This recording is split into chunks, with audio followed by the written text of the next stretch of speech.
Hello बेटा, potential energy. बेटा potential energy क्या होती है बेटा? ये किसी ऑब्जेक्ट के अंदर एनर्जी है, समझ में आ रहा है? ठीक है। और वो एनर्जी क्यों है बेटा? उसकी पोजीशन के कारण।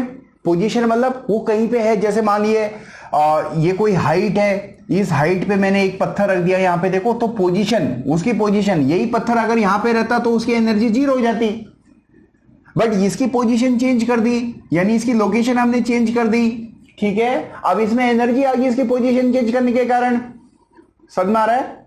ठीक है, तो पोजीशन, किसी भी ऑब्जेक्ट में एनर्जी उसकी पोजीशन या फिर कॉन्फ़िगरेशन के कारण जो एनर्जी होती है उसको हम पोटेंशियल एनर्जी बोलते हैं बेटा। कॉन्फ़िगरेशन के कारण भी हो सकती है, जैसे स्प्रिंग है बेटा, स्प्रिंग, ये रहा स्प्रिंग, अभी इसमें कोई एनर्जी नहीं है, बट आपने इसको मान लिया स्ट्रेच कर दिया,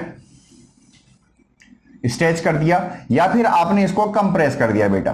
ठीक है, ये स्ट्रेच कर दिया, ये आपने कंप्रेस कर दिया, ये इसकी नॉर्मल कंडीशन है बेटा। यहां पे जो एनर्जी है वो जीरो है बेटा, और यहां पे एनर्जी होगी पॉजिटिव होगी, यहां पे भी एनर्जी पॉजिटिव होगी। ठीक है, स्प्रिंग के केस में जब हम इसकी कॉन्फ़िगरेशन चेंज कर रहे हैं तो उसकी एनर्जी होती है बेटा 1/2kx²। x क्या है? जितना आपने स्प्रिंग को दबाया, डिस्प्लेसमेंट होती है। ठीक है, k क्या है? स्प्रिंग कांस्टेंट है बेटा। ठीक है, तो क्लियर है बेटा? पोटेंशियल एनर्जी यानी it is the energy possessed by an object due to its position और कॉन्फ़िगरेशन।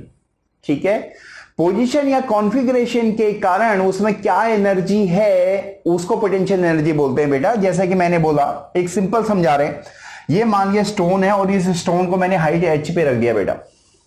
ठीक है, तो हाइट h पे रखने के कारण इस स्टोन में एनर्जी आ गई। देखो यहां पे एनर्जी नहीं है, अब ये अगर ये पत्थर नीचे गिरेगा तो चोट आएगी भैया, में अगर किसी को लग जाएगा तो चोट आएगी।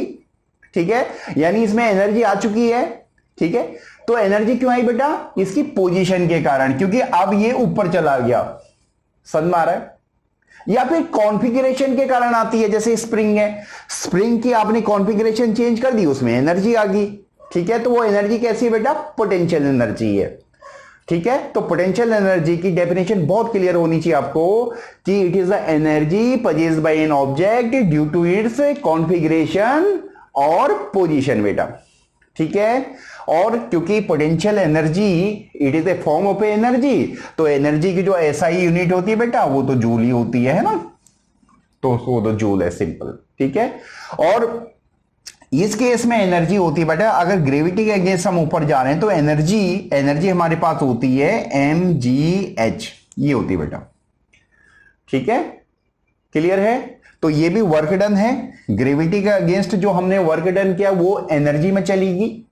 ठीक है, ये वर्क डन आया कैसे बेटा? ठीक है, ये एनर्जी आई कैसे? हम इस पत्थर को नीचे से ऊपर उठा रहे हैं। ठीक है, तो ग्रेविटी कुछ वर्क करेगी बेटा, उसी ग्रेविटी के वर्क के अगेंस्ट हमें वर्क करना पड़ेगा। तो हम इस पत्थर को उठा रहे हैं तो ग्रेविटी इस पे कुछ काम कर रही है, कुछ वर्क कर रही है। ठीक है, और वही वर्क इसके एनर्जी के रूप में कन्वर्ट हो जाएगा बेटा, क्योंकि हम इसको उठा रहे हैं ना, हम जो वर्क कर रहे हैं हम अगेंस्ट ग्रेविटी कर रही है। और हम कितना वर्क कर रहे हैं बेटा? हम कितना वर्क कर रहे हैं? वर्क डन क्या होता है? Force displacement into cos theta. Gravity द्वारा वर्क डन कितना हुआ बेटा?